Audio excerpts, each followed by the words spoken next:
Good afternoon. Welcome to the March meeting of the Coventry and Warwickshire Champions. My name's Adam Dent. I work for a media and communications firm, Advent Communications. We're based here in Coventry but work right across the UK. Thank you for joining us today, especially on such a fantastic day.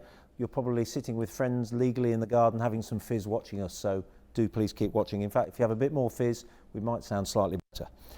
The Champions Network is designed to bring you up to speed with the latest happenings here in Coventry and Warwickshire, and we always choose speakers who can bring you developments that are happening here, but also they've got a strong link with this area, or they've done great things on a national or international level, but are rooted here in Coventry and Warwickshire. We have quite a few first timers today, so thank you again for joining us. If you like what you hear, you'll learn something from it, please do contact Nick Erskine. He runs the Champions Network, which is held under the auspices of the Coventry and Warwickshire Local Enterprise Partnership, and all Nick's details are on our website. We have 4 very different speakers for you today, all of them with strong interests in succeeding in Coventry and Warwickshire and for Coventry and Warwickshire. As usual, our hashtag is the month, so it's Champs March. On Twitter, you can ask questions. Please also utilise the chat box that you see on your screen, and the questions will be relayed through to me. I realise that it is fully interactive in these sessions, but we will try our best to put our questions to you. I did have several interesting ones for the vaccination minister, which I couldn't quite put to him last time, so please keep it all. I'm sitting here today in the Telegraph Hotel, Coventry, which really is a building the result of a £20 million investment to create a hotel, really building very strongly on the 50s mid-century design ethos for which Coventry became very famous. From the name you can tell it's the former iconic headquarters of the Coventry Telegraph newspaper. There are 88 bedrooms, there are bars, restaurants, a rooftop bar and corporate facilities as well. Sadly, the hotel was due to open last year, but COVID put paid to that. It was then hoped that the rooftop bar, of which there had been a lot of investment to turn it into an Alpine-style ski bar, would open in December, and sadly, the tier system puts pay to that. But we have 2 dates in the diary for the opening of the hotel and the opening of the bar. And I'm joined today by Amanda Humble, who's the Marketing and Sales Director for Bespoke Hotels. Bespoke Hotels, one of the largest independent operators of hotels in the UK and indeed abroad, and they will be running the hotel. Amanda, welcome. Hello, Adam. Hi. Probably goes without saying, but a very frustrating time for you as a company operating this, but also for the team involved. I think frustrating is a polite phrase, but yes, the one that we'll use. Yeah, absolutely. As you said, we were all gung-ho, ready to go, and it seemed that at every point that we were just ready to go, the world kind of stepped in and put paid. So all ready to open in October, then we had the lockdown in November, all ready to go in December, and then Coventry was announced to be in Tier 3. And as you can imagine, it's not as simple as just sort of closing the door again and saying, oh dear, that's a bit of a shame. A huge amount of work, recruitment, development had gone into getting the hotel that close to opening. So yeah, as you say, very frustrating. Frustrating as well for the people who had been recruited, who'd done quite a bit of training by then, and were really sort of, straining at the leash to get cracking in the doors and welcoming people in. So did majority of those have to go on some sort of furlough system? Is that the way it worked? They did. Thank goodness for furlough. Yeah. So all of the people that were recruited who were in full-time salaried positions were kept on furlough throughout the process, which has been obviously a relief for all concerned.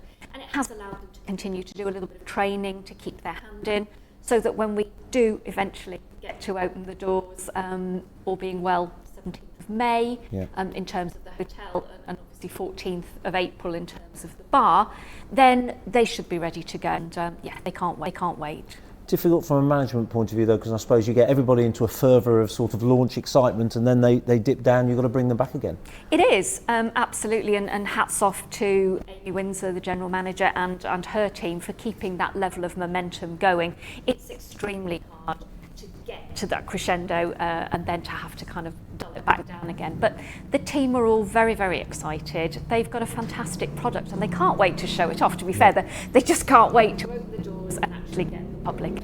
And it is, you obviously deal with a variety of different hotels, which we'll come on to, but this is unique, isn't it? It's individual, and really the owning company have driven the design ethos very strongly, haven't they? Absolutely, we've been absolutely delighted to be involved with this project with Complex Developments, and the fact that they've put so much effort into not only sort of retaining a lot of the design, as you say, but actually sort of recreating in some aspects that mid-century design, but also those little nods and those little quirks to the Evening Telegraph, the fact that it was the newspaper. We really hope that people appreciate it. We didn't want to go Disneyland, but at the same time, when people come, hopefully there'll be little quirks and nods that remind them of the history of the building, and that's very much what it's all been about. And I suppose a newspaper building, you know, in generations gone back, meant something to everybody because it was where their births, deaths, marriages were announced. I mean, most people will have been or from sort of 20 years backwards, would have been in this very room, wouldn't they, at the front counter? Absolutely. I'm old enough to remember that, when you used to queue up with your little slip of paper, and exactly behind us is where you would have done that to have registered key events in your life. So we really do hope that people enjoy the fact that they can walk in and actually remember those elements, as well as creating new memories within the facilities that we've created here. And what's interest been like all the way through? And then secondly, once you've been able to say a definite announcement of date? We've had huge support locally, lots of people going onto the website, registering, you know, tell me more. And again, back to the word frustrating, but it's been incredibly frustrating to have to be a little bit vague. The key turning point, I think, was when Boris Johnson made his announcement of the roadmap, and it had those key dates in it. And for example, once it was announced that we could do open air drinking and dining, we've got the most amazing generators bar up on the rooftop there, fresh air, lots of space up there, and within the first 72 hours of that announcement we'd taken 800 bookings. Right. It was phenomenal. We're now sitting at about 3,000, and that's just between the 14th of April and when the hotel officially opens its bedrooms on the 16th of May. And I suppose by the nature of that being a bar, that's going to be a more local audience, which probably underlines the you wouldn't want this because it'd be expensive, but the level of anticipation, I suppose, has been ramped up every time you haven't been able to open. Yes, I think there is pent-up demand. I think everywhere, but especially here, we're so central. People drive past it, they walk past it, and there is that real pent-up demand to come in and see what all the fuss has been about, and I don't think they'll be disappointed. But it's fitting in beautifully with that need for people to socialise again, to get out again, and to sort of enjoy themselves again. And we're not going to take ourselves too seriously. We want to be part of that fun. And you say part of that fun, and perfect timing with City of Culture, of course. Well, of course. I mean, all along, part of the development here was to coincide and to sort of get the timings right with the City of Culture. There's never been a better time to open a hotel in Coventry and be part of it, be part of this sort of huge excitement in the city, and that's what we wanted to be, firmly at the centre of everything that's going on. And what about in the wider Bespoke estate? You have another property in Warwickshire. Mm-hmm. What's it been like with other hotels that have traded and then had to freeze everything? It's been a very difficult time. I think uncertainty played a huge part in it. So for a long time during 2020, there was the will we, won't we, should we be opening, shouldn't we be opening. Lots of hotels are on plan, sort of 16 of their reopening plans, depending on what the latest information was. And that in itself was causing a lot of challenges. So actually this roadmap and the fact that we now have, I realise they're not set in stone, but some good guidelines to go on, has made a huge difference. What's it been like? We've got Billesley Manor just down the road, near Stratford.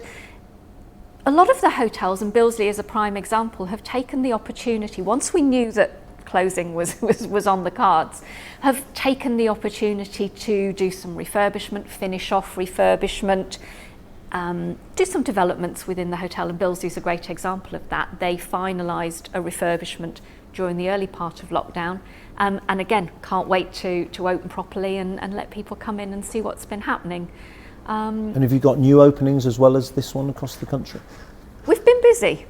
As Bespoke Hotels, we've been busy. It's been, I don't want to underestimate, as an industry, it's been a very difficult time. And I don't think we should underestimate that. Many very good businesses have gone to the wall, sadly, simply through the pressures of cash flow and not being able to sort of trade. So I wouldn't want to undermine any of that. But there's always a flip side, and the flip side is that for us personally, we've picked up a number of management contracts.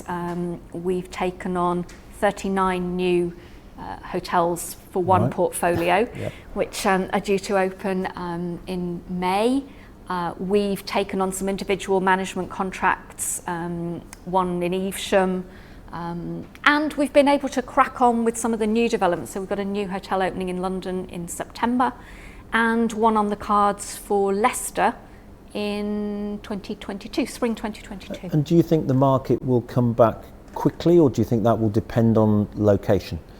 Very much depend on location. It's a game of two halves at the moment. Sorry to use the football analogy. I thought I'd link in there. You've stolen one of Gordon's lines. I know, sorry about that. Coastal country locations are seeing a boom. Partly because of their location, partly because of the pent-up demand for holidays, which now can't go abroad. And we're definitely yielding the benefits from that. Sadly, city centres aren't quite picking up in the same way. And we're going to have to do some work on that. That's going to be confidence. That's going to be not only confidence in the hospitality industry and the fact that we can look after them safely, but confidence in their own industries. A lot of the city centre business is corporate, and they're only here because they're working on something, and they've got to be confident that they can be back to work. So the more the timescales are lived up to, and the more we take each step, I think the confidence will come back, but we've all got to play our part in that. Fingers crossed. Very well, much Amanda, crossed. thank you for joining us today. I was just checking the messages. I was expecting people to say, can I have a table for 4 on the 18th of May, but we haven't had any of those. Thank you very much for joining, and best of luck from everybody. I think, this is 4-star in the city centre. It's everybody's interest that it goes well. So thank you very much indeed for joining us. Absolutely, and yes, we're delighted to be here. Thank you very much. No, my pleasure. Adam. Thank you. Amanda, thank you very much indeed. We're now going to hear from somebody who will be familiar to many of you. John Latham is the Vice-Chancellor and CEO of Coventry University Group. He's a double graduate of his own university. He's worked in the private sector for the likes of JLR and BT, and in the public sector he's held high-profile posts at regional, national and international level, and is a director of the Coventry and Warwickshire Local Enterprise Partnership. Before we hear from John, here's a video about the university.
John, welcome. Thank you for joining us. A short stroll, presumably for you, down the road. University's trying to assess where you are now compared to perhaps 13, 14 months ago. Well, it's been a time of transition, as is for most people. Like most people, we went online very early. Obviously, just like we've just heard about in the hotel sector, we've had areas and times when we've been bringing students back, and we've got a number of students already back on campus. and times when we've had to tell them to go away again, unfortunately, because of the rules and restrictions that we've been having to face. But the transition actually has not gone too bad for us. We were quite lucky early on. We had already invested in a social platform called Aula, which is a form of online learning. So we'd already invested quite heavily. We have a subsidiary company, Coventry University Online, and many people probably don't know we're number one in the world for our online learning, actually through the sort of World Register of MOOCs, so that puts us in quite a leading position. So we were quite well prepared actually with the infrastructure. So what we had to do was scale up very, very quickly to enable us to have people online, not just here in the UK, but of course all around the world. Yeah. And it's interesting, I suppose, to want a better term, your client base will be technology friendly, won't they? You know, of that age group, they should be fairly agile in their work. Yeah, most of them are quite used to learning in an online environment anyhow, and quite technology aware. Of course, there are gaps in technology provision, so we've had to invest quite heavily in the provision of additional kit for both students and staff, actually, to enable them to access our resources. But you know, the library is fully online when it needs to be. The teaching is now fully online, and we operate a lot of blended learning as well, so students have the opportunity to learn both in the classroom as well as online, and I think that will probably stay into the future. I think we've seen a transition now from the old big lecture process. I'm sure people won't want to necessarily go back to that. Has it been a bigger jump for students or for staff? I think actually the staff have probably taken a bigger journey, but faster. I think we're quite fortunate actually, again, because we had that infrastructure in place. We've got learning technologists, group of staff who are there ready to help our staff transition onto the Aula platform. We've already had an online learning environment for quite a number of years. So I think the staff, particularly the academic staff, were very used to providing material online. I think the real thing is moving to the Zoom and Teams environment, which is true for everybody. I think it's worked reasonably well. People are quite used to it, but I think people are tired of it. Yes, I think people are still trying to learn how to operate in a digital and non-digital world. But I think the challenge is overall we've worked pretty well to sustain operations, if you like, and the delivery of the learning outcomes, because fundamentally at the end of the day, what the students need to achieve through the learning process is not necessarily the mechanism by which they do that, but as long as they achieve the outputs they need. And we read a lot in the media about secondary education and A-levels. What's happened with exams for you guys? Do they just sit them all online? Our online, all of our exams have gone online, and we have to time it, of course, because we've got people taking them all around the world at different times. But basically we have closed sessions that we put together. But yes, fundamentally the whole accreditation process is supported by online delivery of exams and the equivalent of case studies, workshops, all of those sorts of things. And just explain what it's meant for your international student quota, because obviously that's vastly different from your domestic. Yeah, well, Coventry is the third largest recruiter of international students into the UK, so we're a big institution. And you know, we were hit, like many were hit, in terms of numbers not turning up here in the UK. But a lot of our students have remained in their home country and studied online. So we were actually quite positively pleased about that. Numbers are down. I mean, the timing of the sort of closures and lockdown processes that we had in sort of August, September, October, November of last year meant a lot of students, even though they wanted to come here, couldn't physically get here. But numbers have held up reasonably well. But that's true for the whole UK sector, the higher education sector. We have seen a drop. And I think in the future, you know, more and more students probably will remain in their home country, maybe not travel to the UK. So transnational education, again, we're a big player in transnational education where you're seeing courses delivered in other markets. I think will be maintained post-COVID. But very much a part of university experience is experiencing the city in which you've decided to enrol, isn't it? And that can't be replicated. No, it can't. And we've seen that. You know, we've got many more students back in the city here, as other universities have, than are able to come on campus for the learning sessions that we're currently doing. You're right. You know, the whole student experience is not just about the learning. It's about moving away from home for a lot of people, establishing a new life, creating new friends, and engaging in all sorts of social activity. And I think that's an important part of the learning process. But for some, it just isn't possible. So the ability to come onto campus and learn is great when you can, but when you can't, the ability to actually learn online is also quite important. I think it's also important to recognise, of course, that online learning opens up the learning opportunities to many other individuals to engage. So not your traditional student, perhaps those that are still in work or those who wish to learn while they've got other commitments. And locationally, I suppose, people who can't get access. Did you have the converse problem? Did you have any foreign students stuck here? We did. We had a number of students who couldn't get home, and we were basically feeding and supporting those students within our accommodation. So we probably had about 1,000 at one point who were having to make sure that we looked after during the different process. Parts of the world, or different parts of the world. Currently, we have about 50 or 60 different countries represented on the Coventry campus. So you can see, more or less everywhere, we've got individuals who've come to study, and as you say, some of them got stuck here in the UK during this process. But they all got back eventually. All of them have been able to travel back if they wanted to. You don't stumble across any unexpectedly? No. What's interesting is the number of students who have actually come back and want to engage and just be with their friends and be around the sort of environment. Our library is open and students are able to go and study in there. And that's quite an important part of the learning. So that whole ability to create your network of the future is quite a key element of studying, I think. It's you've got staff all over the world. I made a note. You've got offices in China, Belgium, Kenya, Nigeria, Pakistan, a campus in Poland, 6 in the UK, hubs in Singapore and Dubai. That's right. What's it been like sort of communicating with staff, with so many different cultures, but also with all different conditions in their home countries? Well, I think you're right, dealing with not only the hour change, because of course you're dealing with that all of the time, not only dealing with the fact that the weekend is not always the same weekend wherever you are in the world, but having the additional issues of trying to deal with different levels of lockdown, different levels of interaction. Again, we've managed to do it pretty well, actually. Our staff have been extremely flexible, both the staff we've got here who have been fantastic in Coventry, but if you look at our London campuses, our Scarborough campus, as you say, our new Poland campus, which opened this year with its first students, people have been amazing in terms of their willingness to engage, their willingness to take part, and just to keep the whole thing moving. In a couple of weeks' time, we'll be announcing a new hub in Rwanda, in Africa, where we'll be opening an operation. As you say, we've opened in Dubai during the pandemic close. We've opened in Poland, and the extension of our global footprint continues. Although we've had to deal with the issues of COVID and the different areas of quarantine, which has probably been the biggest challenge, actually, moving people around. And there was one incident, wasn't there, where there was a party in a hall and what have you. But by and large, how have you compared?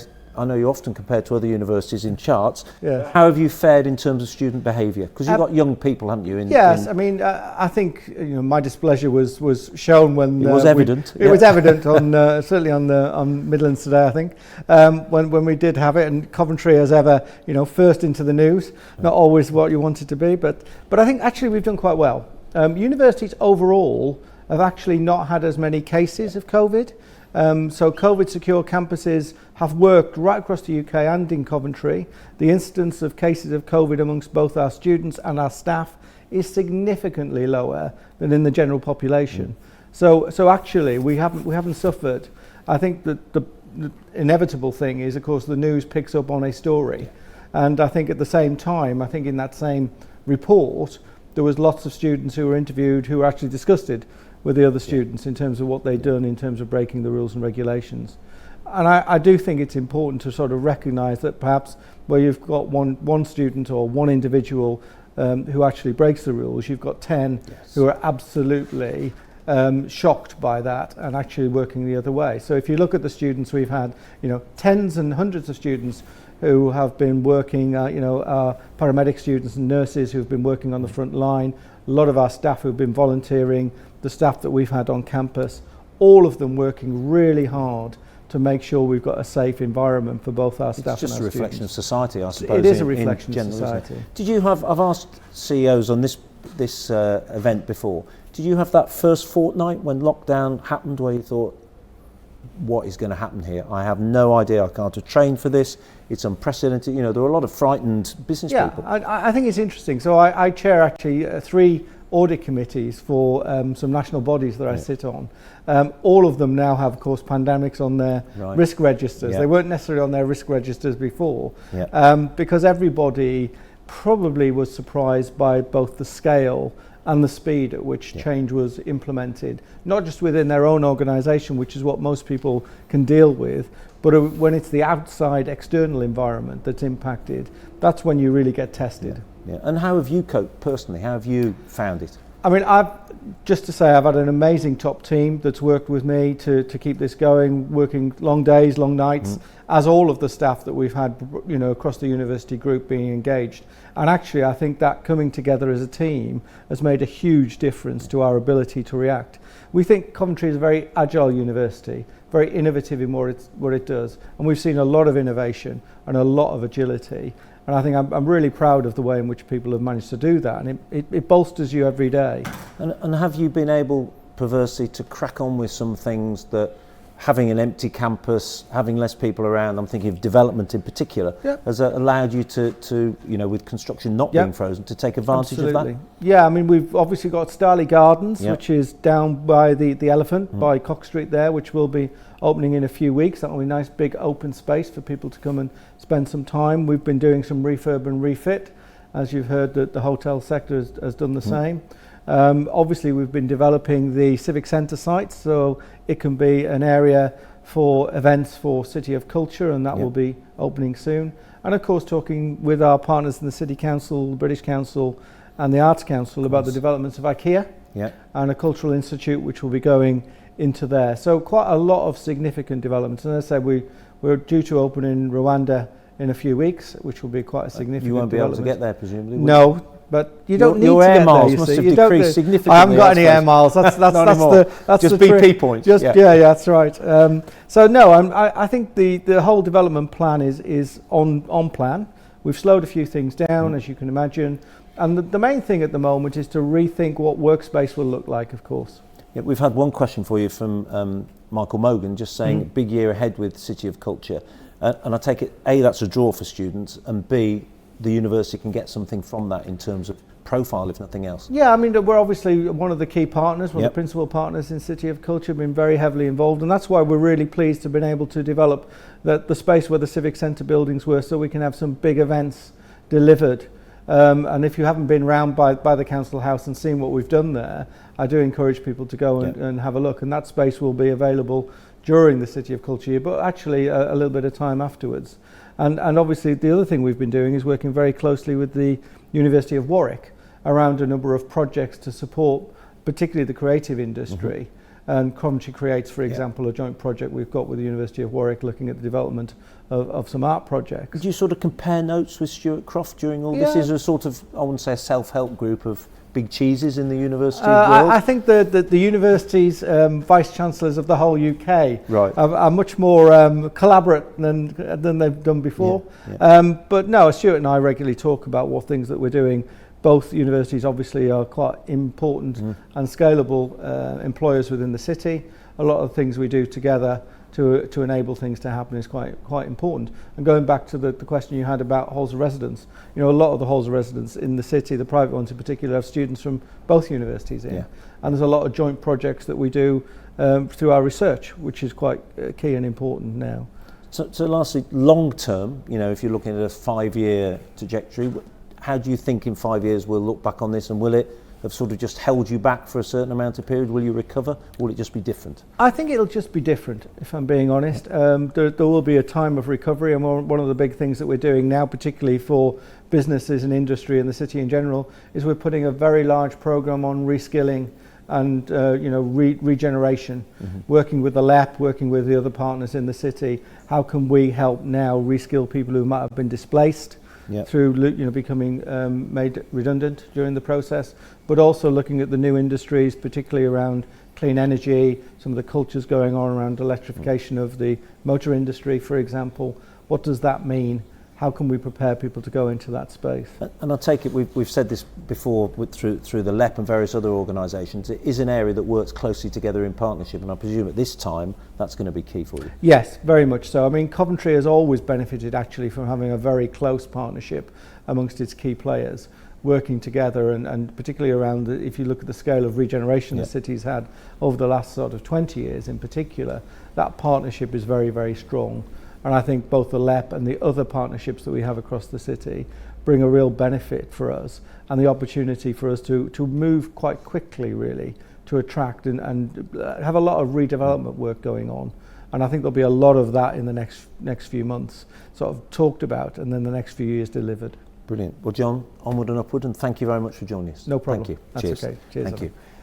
Since we last met on Zoom, we've had a few companies and organisations join the Champions Network, and here they are.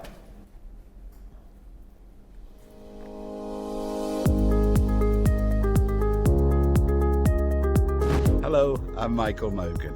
Really pleased to be joining Champions. I've worked in the city and county for many years, and I've probably asked most people in the room for money at some point. The good news is I'm working on a nationwide basis now, so you're safe. Nevertheless, really looking forward to catching up with everyone, having a sausage sandwich and a cup of coffee, and hearing all that's happening in our city and beyond.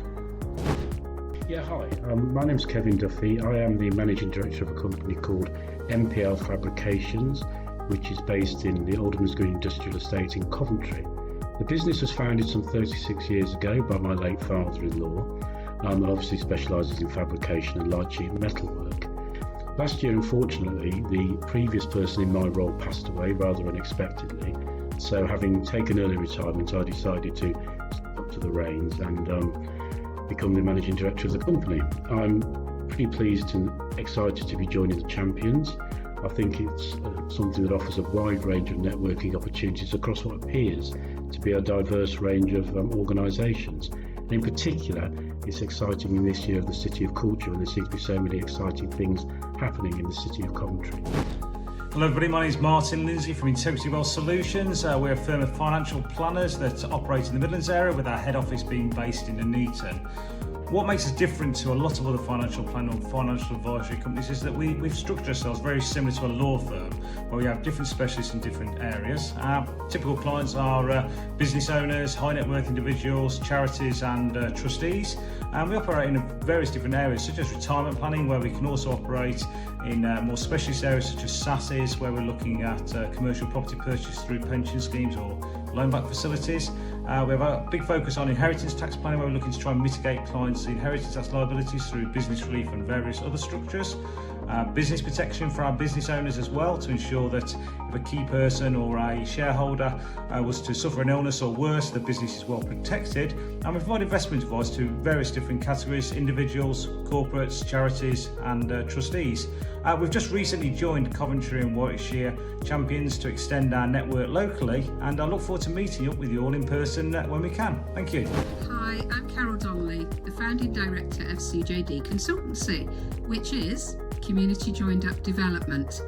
I'm a passionate social entrepreneur, and I've been working across the West Midlands, Coventry and Warwickshire region for the last 10-15 years, driving home what it is to be a social enterprise.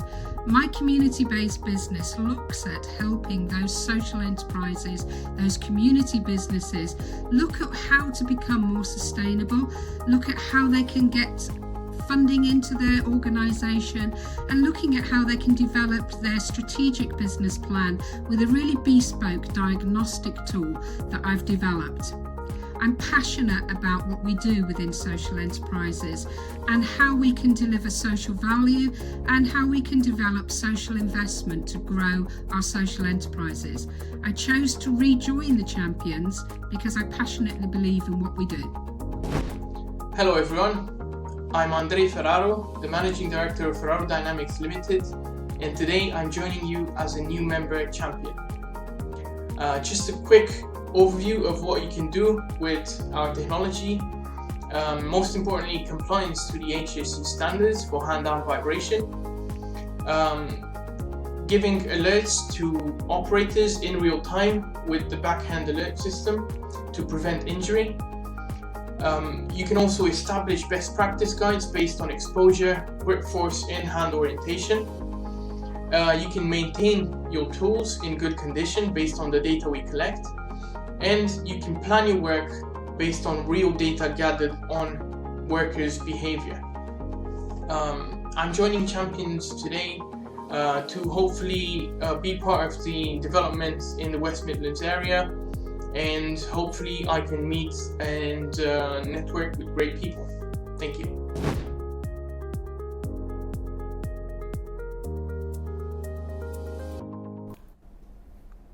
Welcome back, and thank you to those organisations for signing up. And as I say, if any of you want to do the same, please look for Nick Erskine's details on the website. Our next guest will be familiar to many of you through his time as a footballer. He made more than 600 club appearances and won exactly 50 caps for Scotland. He then managed Scotland, Southampton, Celtic, Middlesbrough and of course Coventry City. And he was also the only footballer ever, or the first footballer rather, to win Player of the Year north of the border and south of the border. But for the last 10 years, Gordon Strachan's been doing something very different, and that's why he's here tonight and what we're going to show you on video. When they first join us, there's sometimes their life's not been great at school, they don't know where they're going in life. We give them a direction. All kids need an opportunity, we give them the opportunity. Everything I've got, I owe to football. And I'm not talking materialistically. My sense of humour, what I've done, where I've been, people I've met, wonderful people. I work in the foundation, but I work at Dundee. So everything's around youth football just now, because I'm just wanting to give everybody a little bit of the fun and excitement and the wonderment I've had going around the world through football. This is a non-profit organisation, which we're proud of. I speak to people around Britain. The first thing is, have you produced any footballers? Yes, we have. But most importantly, we've produced good men, good young men, and I would trust them to do any job that they get picked for. Educationally here, we've come on great. So not only are we educating people on the football field, but educating them off it. If it wasn't for SEL, we wouldn't be doing what we're doing. So between us, we've put this fantastic operation together. Both parties, well, three parties, there's SEL, Strachan Foundation and the students. Everybody benefits. Gordon, you haven't changed a bit. What a good looking bunch there. It's the genes. 10 years ago, you founded the Strachan Football Foundation. Just explain why you did it and what exactly it is. Well, I stumbled onto it actually. My son set up with a friend of his who was big into education, and Gavin obviously the coaching, and they thought I'd try and combine both together, because I know fine well that football's a great hook to get people in and working as a group, and that's the way it started. And what happened was Gavin, as soon as he started it, Gavin got offered a full-time job coaching at Peterborough, and he says, "Dad, I've got a problem here. I'd love to go full-time as a coach, but I can't leave my friend in the lurch." I said, "Well, carry on, you do the, go to Peterborough and I'll work with your friend and I'll bring people in." And that's the way it started. And it's become something, as I said, I've been proud of it for the last 10 years and enjoying it more and enjoying the success of the students and the way they've improved over the last 10 years, and the way we've improved as a group. And so what exactly does it do? It educates people, what, in football, or just using the pillars of football to help their all-round education? It's yeah, as I said, the football is the hook, and it's basically, there's young lads out there who want to be footballers, and we give them a chance. And I started off thinking that would be a chance to make young footballers, and then I realised after a while that it was nearly impossible for most of them to be footballers. But what it did do, I seen a dramatic change, football and education, working as groups, because some of them didn't work as groups when they were at school. So being together in a group, the progress of them as people, the personalities changed. Is that a confidence thing? Their self-worth and changed. Because the kids at that age, at 16, as I said to you, some wanted to be footballers. Some didn't know where they wanted to go. Some were in grey areas. And what we've given them is, through football, they have to do their education. So it might be 30, 35, work in the morning, as football, and they get themselves fit, and then it's they change and work with other group who have done education in the morning, so they change over. And to play, we usually have 3 games a week in different leagues, and to play you have to come up to standards with your education. Yeah. So you don't get a game. We're quite disciplined on that. So a few players in your time as a manager wouldn't have made many appearances. We could have been playing at Coventry with maybe 5 players if discipline was the be all and end all. So we've done that, and as I say to you, over the years, when it first started, I thought, yeah, it's about football. Now it's changed. The first thing anybody says about football, I said, look, we've sent 400 kids into full-time employment. How wonderful is that? So I end up not speaking about football. Are often those destinations that they end up working related in some way to sport, or not necessarily? No, not necessarily. They realise that maybe that's not for them. Yeah. They go. Everybody wants. Yeah, it's football. Yeah, football. It's too much. It's maybe not mine. Everybody has a talent. It's finding their talent. So we help them to find their talent. For instance, we do trial days, and obviously we speak to mums and dads, parents, they want to join, yeah. And then we have them in to see their technical ability. And they worry because they think it's only technical ability we're going for. We look for other things.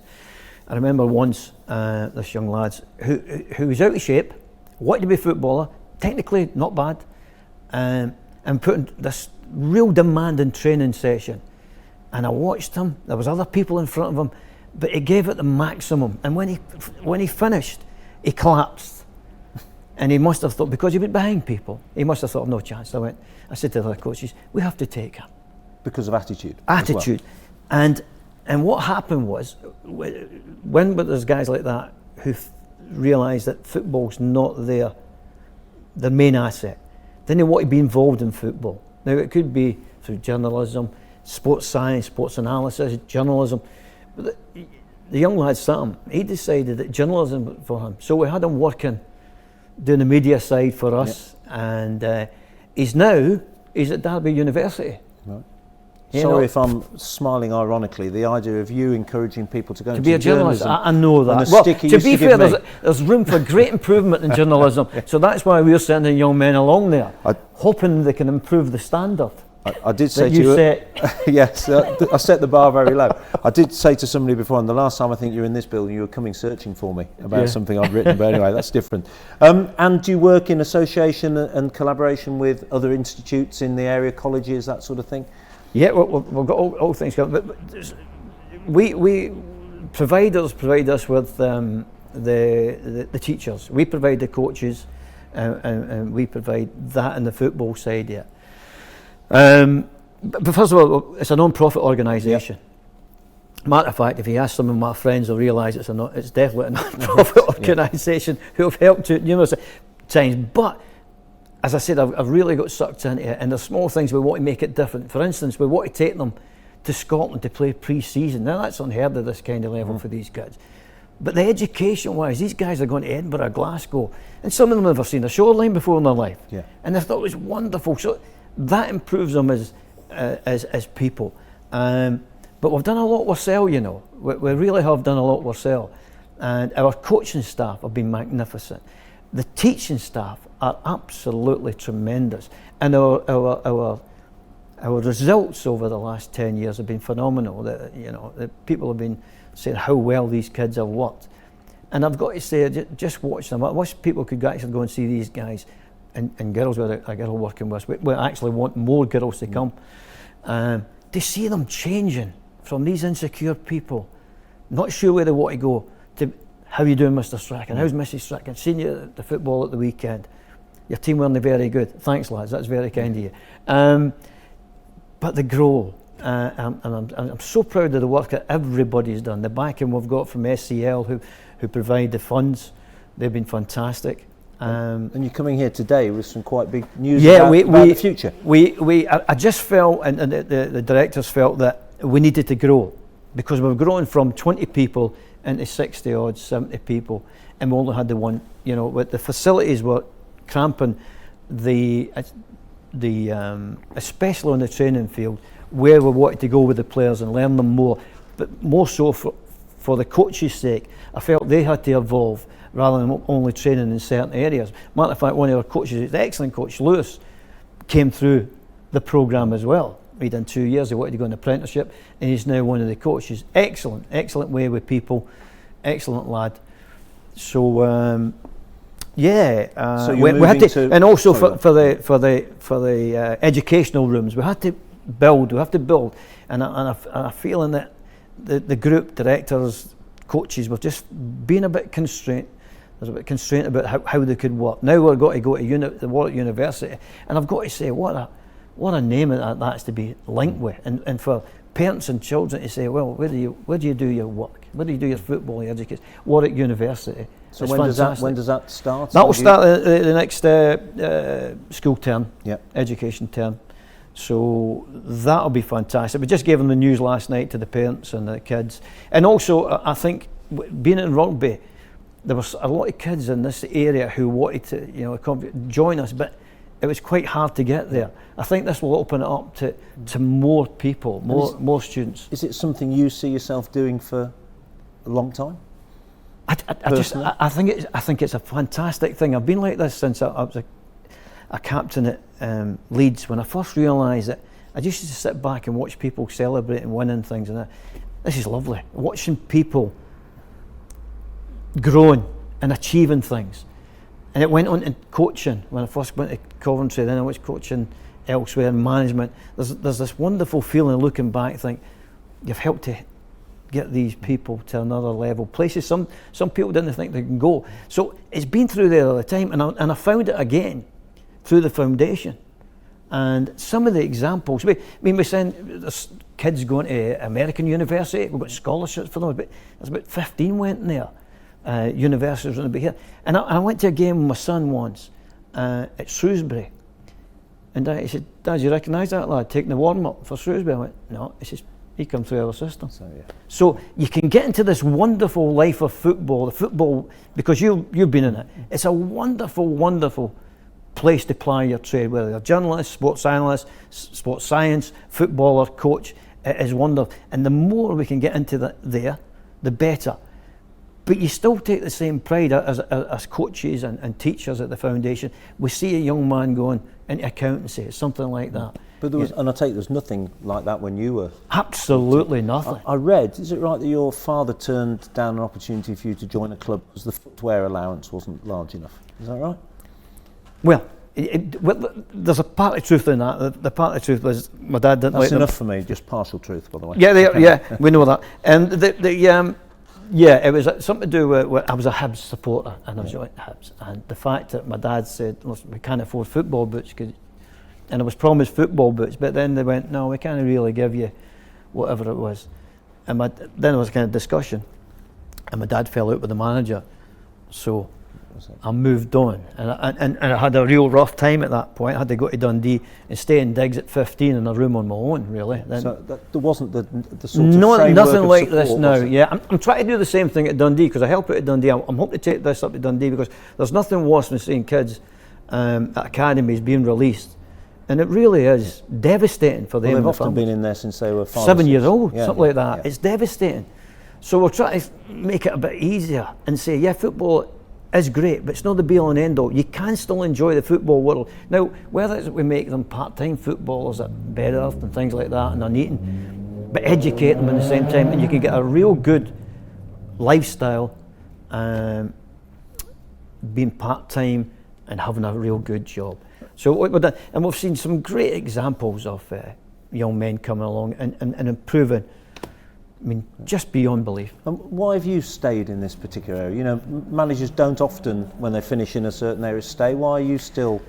I mean, we're glad you are, obviously, but why are you still? There's a lot of things. But I have, where I live now, I have 6 grandchildren, and the one I gather is old enough to be a professional player. Is that right? Well, he's old enough to be a dad now. He's 20. He's just turned 20, and so.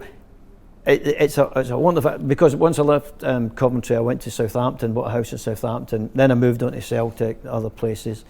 But coming back here is near the grandchildren, and it's a fantastic place to live just now. I mean, to communicate with most places in Europe, it's easy from here. Now, I used to take the train to London to do things, car to London, train to, or planes to Edinburgh when life was pre-COVID, and get to Europe to go and see games. You could go anywhere in Europe for here. Plus, it's a lovely place to live. It's tranquil.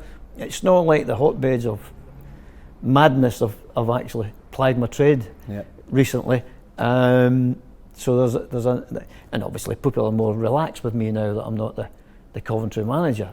And I meet so many wonderful people now who enjoyed these days. Pity didn't turn up when I was there as a manager. Well, look, really great work with that. We'll follow its progress. Hope the move goes well, and we'll get you back someday to update us. But thank you very much indeed. Thank you for giving us the time. No, my pleasure. Thank you, Gordon. Quick update on a few things since we last got together. You will have seen, and this is through the work of the champions as part of the LEP, that the Sunday Times issued its Best Places to Live guide at the weekend. In the whole of the Midlands, that's the East and West Midlands, there were 8 centres of population that were ruled to be best places to live. 3 of those were in Coventry and Warwickshire. So if when Nick and April come knocking for your fees for champions, and if you live in Earlsdon, Stratford or Ilmington, we will have boosted the value of your home considerably with the press mentions that we got with this weekend, so hopefully that will make it easier. Just underlining seriously again what a good place this is to live and work, and to have national recognition for those 3 centres was excellent. Since we last met as well, the Arts newspaper, which is the leading international cultural newspaper of its sort, a big international audience, has featured a full page on Coventry, particularly focusing on its heritage and how that, along with newer developments and with the City of Culture, is driving the cultural economy in this area. Since we met, Coventry and Warwickshire has announced its very firm intention to create the first UK gigafactory up at Coventry Airport, and we'll be following that and hopefully have somebody on as a guest to talk about that in forthcoming meetings. The LEP has a new chair from tomorrow, Sarah Windram, that you heard from last time, and it's also launched its strategic reset framework, really to encourage entrepreneurship, investment, as we lead hopefully the area out of this post-pandemic period.